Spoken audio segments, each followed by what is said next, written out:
ما قبل مباريات الزمالك وإنبي في الدوري المصري. من أصعب مباريات الزمالك هو ماتش الزمالك وإنبي، ماتش على ملعب صعب جدا وهو ملعب بيترو سبورت، وماتش أيضا مع فريق صعب جدا، فريق عنده قوة بدنية عالية على عكس الزمالك اللي جاي من عدة ماتشات كتيرة. فلازم إن الزمالك يكون عارف وفاهم كويس جدا إن الماتش ده صعب جدا ومن أصعب ماتشات الزمالك في الدور الأول. فعلشان كده جايين النهارده نحلل فريق إنبي ونشوف إيه هي مميزاته وإيه هي عيوبه، ولازم كمان نبقى عارفين مين هم أهم لعيبة إنبي. لما نيجي نشوف آخر 3 مباريات لفريق إنبي هنشوف إن هم آخر 3 مباريات 2 فوز لإنبي و1 خسارة، الاتنين فوز فيهم فوز على النادي المصري 3-2، يعني فريق عنده سكواد كويس، فريق بيعرف يكسب الفرق الكبيره كمان، فلازم نكون واخدين احتياطاتنا منهم بشكل قوي جدا. غير ان الفريق ده تعادل مع نادي الاهلي ايضا 1-1 في الدور الاول، يعني فريق بعدها اهو بيعرف يتعامل في الماتشات الكبيره بشكل قوي جدا. ولكن لما نيجي نشوف مين هم اهم لاعبي انبي الموسم الحالي او حتى في لعيبه في المواسم اللي قبل كده، هنلاقيهم اللي هم علي محمود واحمد كالوش المدافع ويوسف اوبا ومحمد حتحوت ووفيق كابو. ولكن لما نيجي نشوف وفيق كابو ومحمد حتحوت هنلاقيهم هم اللعيبه اللي عندهم قدره هجوميه في المرتدات بشكل قوي جدا، وايضا معاهم احمد العجوز وعبد الرحمن سمير المدافع، وايضا موجود مروان داوود. الله اعلم في حد ممكن يغيب منهم، لان شفت قبل كده خبر او شفت منشور يعني ان في لعيبه ممكن تغيب لو خدت انذارات الماتش اللي فات اللي هو في ماتش كهرباء الاسماعيليه اللي فازوا فيه 2-1. مدير الفرقه دي هو كابتن حمزه جمل مدير فريق انبي. ولكن علشان نبقى فاهمين فريق انبي ايه هي مميزاته وايه هي عيوبه لازم نكون عارفين ان احنا هنلعب على ملعب بيترو سبورت. على حسب اللي أنا شفت انه خلاص الجمهور كامل العدد، فده ممكن يدي ان شاء الله دفعه قويه جدا للعيبه، واللعيبه خلاص يعتبر الماتش مثلا الاتحاد السكندري كان يوم الجمعه، على ما اعتقد كان الجمعه، سبت حد 2 3 يعني يعتبر 4 ايام راحه، فده شيء كويس جدا لنادي الزمالك، لان فريق انبي من اهم مميزاته البدني، فريق شرس جدا في البدني، فريق عنده لعيبه ما شاء الله تبارك الرحمن صغيره فعندها مزايا قويه جدا في حته البدني، مع كابتن حمزه الجمل مدير فني للفريق بيديهم قوه بدنيه عاليه وقوه دفاعيه عاليه وقوه في الهجمات المرتده عاليه. فريق ايضا بيعرف يستخدم الهجمات المرتده والاجناب بشكل قوي جدا. يعني مثلا لما نيجي نبص على فريق انبي هنلاقي ان فريق انبي عنده من اهم 3 لعيبه في الدوري المصري في المرتدات، هم وفيق كابو ومحمد حتحوت وعلي محمود، لعيب مميز جدا في حته المرتدات دي.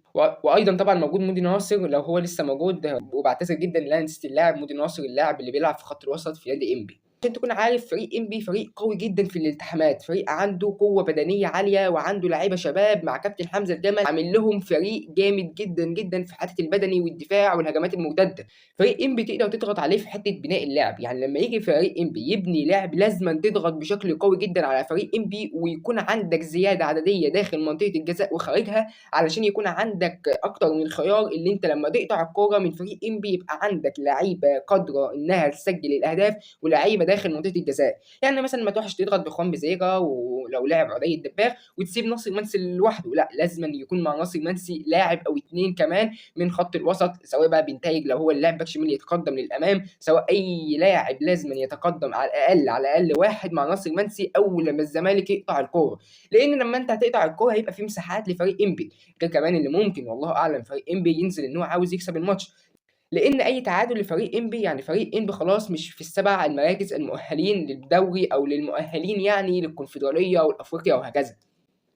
فهو ممكن والله اعلم ايضا ان هو يحارب على حكايه الفوز، فممكن يبقى في مساحات، وده اكتر ميزه وانا شايفها انها اكتر ميزه من مزايا نادي الزمالك في وجود ناصر منسي وعدي الدباغ واخوان بزيره واحمد شريف وسرعات بنتايج والكرات الطوليه لعبد الله السعيد والفتوح، فدي ميزه قويه جدا لنادي الزمالك. لازم ناصر منسي يضغط بشكل قوي جدا على الحارس عبد الرحمن سمير علشان يمنع الطلوع بالكوره، فيبداوا يستخدموا الكرات الطوليه، فالزمالك يبدا من خلال الكرات الطوليه دي يبني هجمات على انبي. لما نيجي نشوف فريق انبي هنلاقيه في المركز الثامن ب 27 نقطة، ده فريق انبي هو أحمد العجوز ب3 أهداف، أكتر من صنع أهداف لفريق انبي هو أحمد صبيحة ب3 أهداف، ومعلش كمان نسيت أقول على أحمد صبيحة لاعب انبي اللي مساهم ب3 أهداف من خلال الصناعة، لاعب كويس، لازم يكون عارفين إن فريق انبي يمتلك سكواد كويس جدا.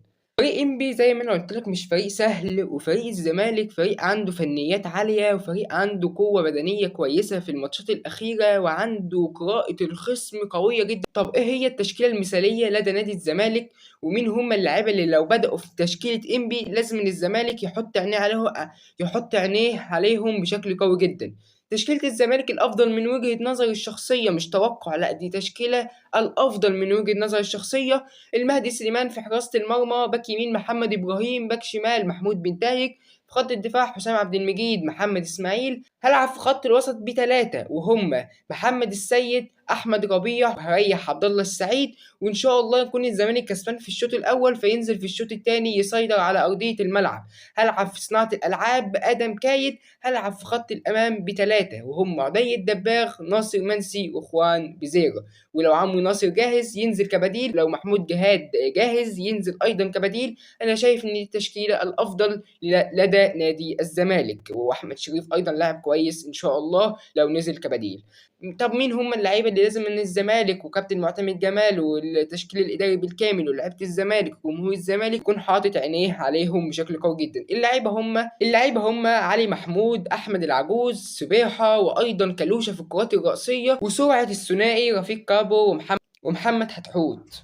النهاية يعني يا صديقي العزيز، ماتش صعب على أرضية ملعب، وهي أرضية ملعب بيتو سبورت، أرضية ملعب كويسة، ولكن لازما يعني يكون في تطوير أكتر من كده من الملاعب من وجهة نظري الشخصية. كابتن حمزة جمل مدير فني عالي جدا، معاه سكواد كويس، معاه قوة بدنية عالية. لازم الزمالك يعتمد على الضغط الشرس جدا من أول دقيقة. ولازم خد بالك من دي، الأهلي كان كسبان إنبي، ولكن إنبي قدر إن هو يحصل على ضربة جزاء ويتعادل مع نادي الأهلي ويخلص الماتش 1-1. وقدر إن هو على ما أعتقد تقدم بعد تأخره على فريق المصري 3-2. فده شيء مميز جدا لفريق انبي، ان هو مش اللي هو مثلا يدخل في جول فخلاص الفرقه خلاص بقى ان هي تطلع لقدام فيبقى في مساحات ويستقبل التاني والتالت. لا، فريق قوي جدا في حته الرجوع في النتيجه. فلازم يكون نادي الزمالك فاهم كويس جدا ان فريق انبي من اصعب فرق الدوري، ولو كان من مش اصعب فرق الدوري ما كانش في المركز الثاني بينافس على السبع المراكز المؤهله للدوري او لافريقيا.